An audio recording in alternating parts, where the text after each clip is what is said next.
നമസ്കാരം. ആശ്രവാസ്തുവിലേക്ക് സ്വാഗതം. 2025 മീനമാസത്തിൽ കന്നി രാശിക്കാരുടെ സമ്പൂർണ്ണ മാസഫലത്തെക്കുറിച്ചാണ് ഞാൻ സംസാരിക്കാൻ പോകുന്നത്. ആദ്യമായി ഗ്രഹനിലയിലേക്ക് കടക്കാം. ഇടവത്തിൽ ഗുരു, മിഥുനത്തിൽ ചൊവ്വ. ഏപ്രിൽ 3-ന് ചൊവ്വ കർക്കടകൻ രാശിയിലേക്ക് രാശി മാറും. കന്നിയിൽ സിഹി, കുംഭത്തിൽ ശനി. മാർച്ച് 29-ന് ശനി മീനൻ രാശിയിലേക്ക് സംക്രമിക്കും.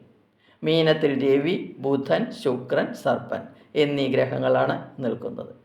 മേൽപ്പറഞ്ഞ ഗ്രഹങ്ങളുടെ സഞ്ചാരം അനുസരിച്ചാണ് ഞാനിവിടെ ഫലം പറയാൻ പോകുന്നത്. കന്നിരാശി. ഉത്തരമുക്കാൽ, അത്തം, ചിത്തിരയര എന്നീ നക്ഷത്രങ്ങൾ ചേർന്നതാണ് കന്നിരാശി. കന്നിരാശിയുടെ 12-ാം ഭാവാധിപനായ സൂര്യൻ മീനമാസത്തിൽ കന്നിയുടെ 7-ാം ഭാവത്തിലൂടെയാണ് സഞ്ചരിക്കുന്നത്. കളത്രഭാവമായ 7-ാം ഭാവം സൂര്യന് പ്രതികൂല ഭാവമാണ്. ഈ സമയത്തെ വീട്ടുകാരുമായി അഭിപ്രായ വ്യത്യാസങ്ങൾ ഉണ്ടാകാതെ സൂക്ഷിക്കണം. ഭാര്യാപുത്രാദികൾക്ക് രോഗബാധ ഉണ്ടാകാം. യാത്രകൾ കൊണ്ട് ശരീരക്ലേശവും ഉണ്ടാകാം. യാത്രകൾ സൂക്ഷിക്കേണ്ടുന്ന സമയമാണ്. ബിസിനസ്സിൽ ശ്രദ്ധിക്കണം. വരുമാനം കുറയും. ഷെയർ ബിസിനസ്സിൽ പരാജയമുണ്ടാകാതെ ശ്രദ്ധിക്കുക. അപ്രതീക്ഷിതമായ പണനഷ്ടവും കർമ്മവിഘ്നവും ഉണ്ടാകാം. 10-ാം ഭാവാധിപനായ ബുധന് മാർച്ച് 15 മുതൽ വക്രാവസ്ഥയാണ്. നീചത്തിൽ സഞ്ചരിക്കുന്ന ബുധനെ നീചഭംഗ രാജയോഗമുണ്ട്. ആയതിനാൽ വക്രബുധൻ്റെ ദോഷങ്ങൾ ഇല്ലാതാകുന്നു. അങ്ങനെ കർമ്മഭാവാധിപനായ ബുധൻ ബലവാനായതിനാൽ കർമ്മരംഗത്ത് കൂടുതൽ ഡെവലപ്മെൻറ്റ്സ് ഉണ്ടാകും. തൊഴിൽ ചെയ്യുന്നവർക്ക് പദവികളും വരുമാനവും വർദ്ധിക്കും. തൊഴിൽ രംഗം സന്തോഷപ്രദമായിരിക്കും. നിലനിന്നിരുന്ന പ്രശ്നങ്ങൾ എല്ലാം പരിഹരിക്കാൻ കഴിയും. 7-ാം ഭാവാധിപനായ ഗുരു ഭാഗ്യഭാവത്തിൽ നിൽക്കുന്നതിനാൽ ബിസിനസ്സുകാർക്ക് ഭാഗ്യവർദ്ധനവ് കൂടുകയാണ് ചെയ്യുന്നത്. വരുമാനം വർദ്ധിക്കും. വിദേശ ബിസിനസ്സുകൾ വിപുലീകരിക്കാൻ കഴിയും. ബിസിനസ്സുകൾ പ്രശസ്തിയിലേക്ക് പോകും. ദമ്പതികൾക്ക് സമയം മെച്ചമാണ്. 7-ലെ രാഹു ഇടയ്ക്കിടെ പ്രശ്നങ്ങൾ ഉണ്ടാക്കാൻ സാധ്യതയുണ്ട്.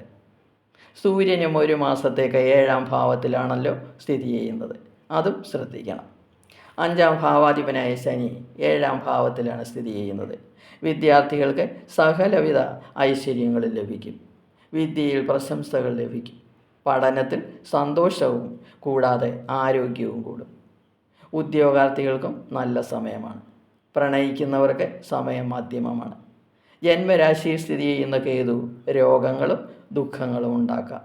പക്ഷേ ഗുരുദൃഷ്ടി അത് കുറയ്ക്കുന്നു. മാസത്തിൻ്റെ 2-ാം പകുതിയിൽ മാർച്ച് 29-ന് ശനി 6-ാം ഭാവത്തിൽ നിന്നും 7-ാം ഭാവത്തിലേക്ക് സഞ്ചരിക്കുന്നു. കണ്ടകശനി നിങ്ങൾക്ക് തുടങ്ങുന്നു. 2.5 വർഷം ശനിയുടെ ഗുണങ്ങളാണ് നിങ്ങൾ അനുഭവിച്ചു കൊണ്ടിരുന്നത്.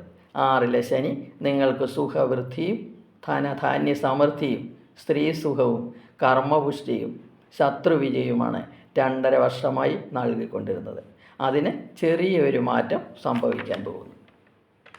കളത്രഭാവത്തിലേക്ക് സഞ്ചരിക്കുന്ന ശനി യാത്രകളും പരദേശവാസവും അനാവശ്യ ഭയവും ധനക്ലേശങ്ങളും കുടുംബത്തിൽ ചെറിയ കലഹങ്ങളും ഉണ്ടാക്കാൻ സാധ്യതയുണ്ട്.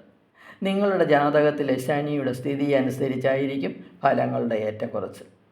7-ൽ നിൽക്കുന്ന ശുക്രനും ബുധനും പ്രതികൂല ഫലങ്ങളാണ് നൽകുന്നതെങ്കിലും ഇവിടെ അത് സംഭവിക്കുന്നില്ല. കാരണം 2 ഗ്രഹങ്ങളും രാജയോഗത്തോടു കൂടിയാണ് സ്ഥിതി ചെയ്യുന്നത്. സുഖവും ആർഭാട ജീവിതവും വിദ്യയിലും കർമ്മരംഗത്തും പുഷ്ടിയുമായിരിക്കും ഇവർ നൽകുക. 7-ലെ സർപ്പൻ കലഹവും സുഖഹാനിയും ഉണ്ടാക്കാം. പങ്കാളിക്ക് സംശയരോഗം ഉടലെടുക്കാം. ഭാഗ്യസ്ഥാനത്ത് നിൽക്കുന്ന ഗുരു 1 വർഷമായി ആവശ്യത്തിലധികം ഭാഗ്യങ്ങൾ നിങ്ങൾക്ക് നൽകിക്കൊണ്ടിരിക്കുകയാണ്. 9-ലെ ഗുരു പുത്രസുഖവും സ്ത്രീ സുഖവും ഗ്രഹലാഭവും ധനലാഭവുമാണ് നിങ്ങൾക്ക് നൽകിക്കൊണ്ടിരുന്നത്. കർമ്മരംഗത്ത് നിന്ന് നല്ല വരുമാനവും ഈ സമയത്ത് നൽകി.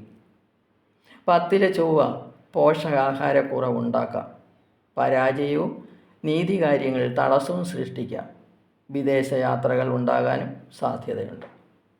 എന്നാൽ ഏപ്രിൽ 3-ന് ശേഷം 11-ാം ഭാവത്തിലേക്ക് സഞ്ചരിക്കുന്ന ചൊവ്വ സന്തോഷവും കാര്യവിജയവും ഭൂമിലാഭവും ക്രയവിക്രയങ്ങളിൽ നിന്ന് വരുമാനവും ആരോഗ്യവുമാണ് നൽകുന്നത്. അങ്ങനെ സൂര്യൻ, സർപ്പൻ, മാർച്ച് 29-ന് ശേഷം ശനി, ഏപ്രിൽ 3 വരെ ചൊവ്വ, എന്നീ ഗ്രഹങ്ങളാണ് പ്രതികൂല ഫലങ്ങൾ നൽകുന്നത്.